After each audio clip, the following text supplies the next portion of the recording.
সুপ্রিয় দর্শক, আসসালামু আলাইকুম। কার ইফতারে আজকে কি ছিল? আমার ইফতারে কিন্তু আজকে সাদা ভাত দিয়েই শুরু করেছি। খুবই ভালো লেগেছিল আজকের ইফতারটা। সো চলুন দেখে নেওয়া যাক আমি আজকে কী কী রান্না করলাম। আমাদের হঠাৎ করে গ্যাস চলে গিয়েছিল, তাই রাইস কুকারে ভাতটা রান্না করে নিয়েছি, আর কুকারের মধ্যেই কিন্তু গরুর মাংসটা রান্না করে নিব।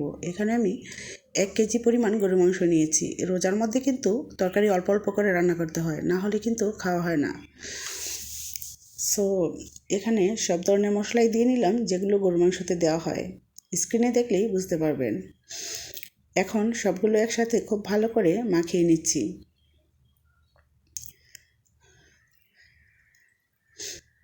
আর আজকের গরুর মাংসটা আমি আলু দিয়ে রান্না করব। আলু দিয়ে ঝোল গরুর মাংস রান্না করব, যেহেতু সাদা ভাত দিয়ে খাবো। সো মাখানো হয়ে গিয়েছে, ভাতটা তো হয়ে গিয়েছে, আমি এটা এখন বসিয়ে দিব। চুলায় ডালটা সিদ্ধ হওয়ার পরপরই কিন্তু গ্যাস চলে গিয়েছিল। বেশিক্ষণ সময় থাকেনি, তারপরও ভয়ে আমি এখানে রান্না বসিয়ে দিয়েছিলাম। আধা ঘন্টা পরেই চলে এসেছিল। এবার চুলায় নিয়ে এসেছি। যেহেতু মাংসটা কষানো হয়ে গিয়েছে, আলুটা দিয়ে দিচ্ছি।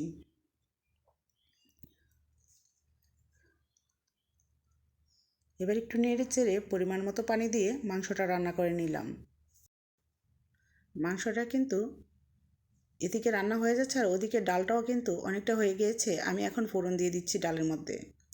ডালটাও কিন্তু মাশাআল্লাহ কালারটা অনেক সুন্দর হয়েছে। কাঁচামরিচ অলরেডি দিয়ে দিয়েছিলাম, ধনেপাতা দিয়ে দিচ্ছি। এবার রসুন এবং পেঁয়াজ দিয়ে ফোড়ন করে নিচ্ছি।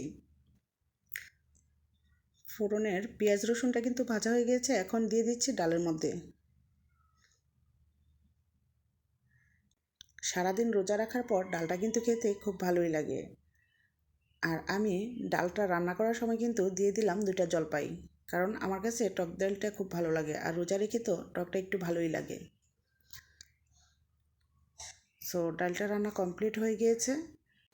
এখন চুলায় বসিয়ে দিব পাবদা মাছ। পাবদা মাছগুলো আমি রসুন, হলুদ, মরিচ আর পেঁয়াজ দিয়ে সামান্য লবণ দিয়ে ভালো করে মেখে নিয়েছিলাম। এবার এগুলো তেলের মধ্যে ছেড়ে দিচ্ছি। এভাবে তরকারিটা কিন্তু আমার কাছে খেতে খুব ভালো লাগে। সো এক পাশ যখন ভালো করে সিদ্ধ হয়ে গিয়েছে, আমি পানি দিয়ে দিচ্ছি। উল্টানোর চেষ্টা করলাম না, ভেঙে যেতে পারে। খুবই দ্রুত হয়ে যায় এই রান্নাটা, আর মাছ হতে তো বেশি সময় লাগে না। এবার টমেটো দিয়ে মাছ রান্না করে নিব। সো মাছগুলো আগে ভেজে নিচ্ছি। খুব ভালো করে ভেজে নিলাম। ভাজা হওয়ার পর প্যানে আর একটু তেল দিয়ে পেঁয়াজ কুচি দিয়ে নিলাম। এবার পেঁয়াজ কুচিগুলো যখন একটু ভাজা হয়েছে, দিয়ে দিচ্ছি স্বাদ মতো লবণ, দিয়ে দিচ্ছি রসুন বাটা, দিয়ে দিচ্ছি মরিচের গুঁড়ো, দিয়ে দিচ্ছি হলুদের গুঁড়ো, আর সামান্য ধনিয়ার পাউডার। এবার একসাথে ভালো করে কষিয়ে নিচ্ছি। কষানো হলে টমেটোগুলো দিয়ে আরেকটু পানি দিয়ে কষিয়ে নিচ্ছি। টমেটোটা যখন সিদ্ধ হয়ে গিয়েছে, দিয়ে দিলাম মাছগুলো।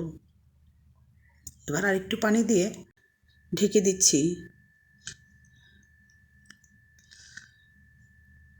সো রান্নাটা যখন অনেকটাই হয়ে এসেছে, এখন দিয়ে দিচ্ছি কাঁচামরিচ।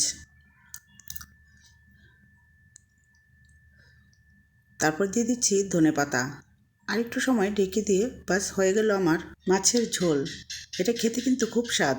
এবার চুলায় একটি প্যান বসিয়ে তার মধ্যে তেল এবং পেঁয়াজ কুচি দিয়ে দিয়ে দিচ্ছি ম্যারিনেট করে রাখা চিকেনগুলো আমি আদা রসুন বাটা, জিরা, ধনিয়া, হলুদ, মরিচ, গরম মশলার পাউডার দিয়ে আর লবণ দিয়ে ভালো করে মাখিয়ে নিয়েছিলাম। এবার একটু ভাজা ভাজার মতো করে তারপরে দিয়ে দিলাম পানি। এই পানিটা দিয়েই রান্না করে নিব। রান্নাটা অনেকটা হয়ে এসেছে, একটু কাঁচামরিচ ছিটিয়ে দিলাম। সো ভিউয়ার্স, হয়ে গেল আমার ইফতার রেডি। আর আজকে ইফতারে একদমই সময় ছিল না, খুব দ্রুত পরিবেশন করতে হয়েছে, তাই অনেক কিছু এখানে হয়তো বা পরিবেশন করতে পারিনি। যতটুকু পেরেছি দেখিয়েছি। ভালো থাকবেন। আল্লাহ হাফিজ।